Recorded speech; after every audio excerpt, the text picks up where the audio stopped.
საქართველოს ეკლესიის გადაწყვეტილებით 2013 წელი თამარ მეფის წლად გამოცხადდა. ამის შესახებ ილია მეორემ საკვირაო ქადაგებისას ბრძანა.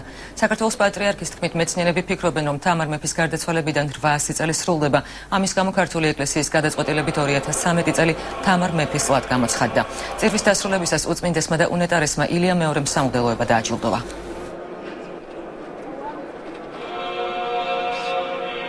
ეს წელი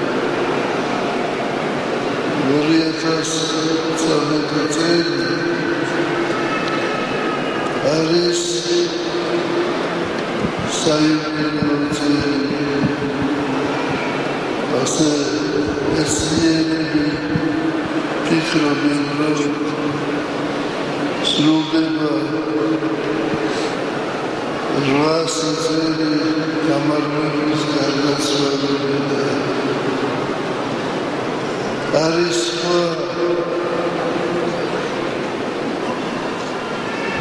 თარიღების, მაგრამ უმეტესობა მეცნიერებისა სრულიად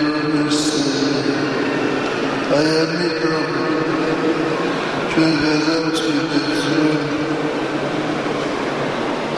ამ წელიწადს დაერქვას თამარ მეფის წელი. წმინდა თამარ